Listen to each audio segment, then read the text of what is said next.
জন্য দেশের জন্য আমাদের তারা মা বাবা স্ত্রী সন্তানকে রেখে বিদেশে অনেক কষ্টে তত্ত্বাবধান করে আমাদের দেশে পাঠাচ্ছেন। আর আমাদের দেশে বড় বড় এমপি মন্ত্রী এবং সরকারি বিভিন্ন জায়গায় বসে আছেন। এগুলো টাকা লুটপাট করে দেশের বাইরে পাঠিয়ে বাংলাদেশকে একটি ঋণের বোঝা আমাদের মাঝে চাপিয়ে দিয়েছে। আমরা এখন থেকে সবাই একতাবদ্ধ হয়ে আমরা বলিষ্ঠ কণ্ঠে বলতে চাই, আর তো কোন দুর্নীতিবাজ সরকারকে আমরা দেখতে চাই না। আমাদেরকে মনে রাখতে হবে, বাগের থেকে আমরা আক্রমণ থেকে আল্লাহ পাক আমাদেরকে বাঁচিয়ে দিয়েছেন।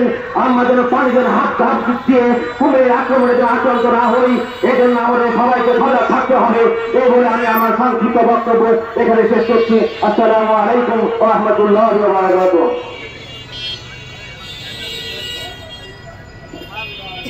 সম্মানিত উপস্থিতি, সমাবেশের পর্যায়ে বক্তব্য নিয়ে আসছেন ইসলামী আন্দোলন বাংলাদেশ রাজশাহী মহানগর শাখার সংগ্রামী সভাপতি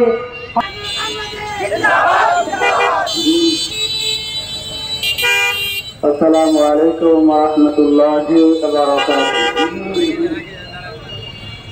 ইসলামী আন্দোলন বাংলাদেশ রাজশাহী জেলা ও মহানগর শাখা কর্তৃক আয়োজিত আজকের এই তৃণমূল দায়িত্বশীল সম্মেলনের প্রধান অতিথি হিসেবে উপস্থিত আছেন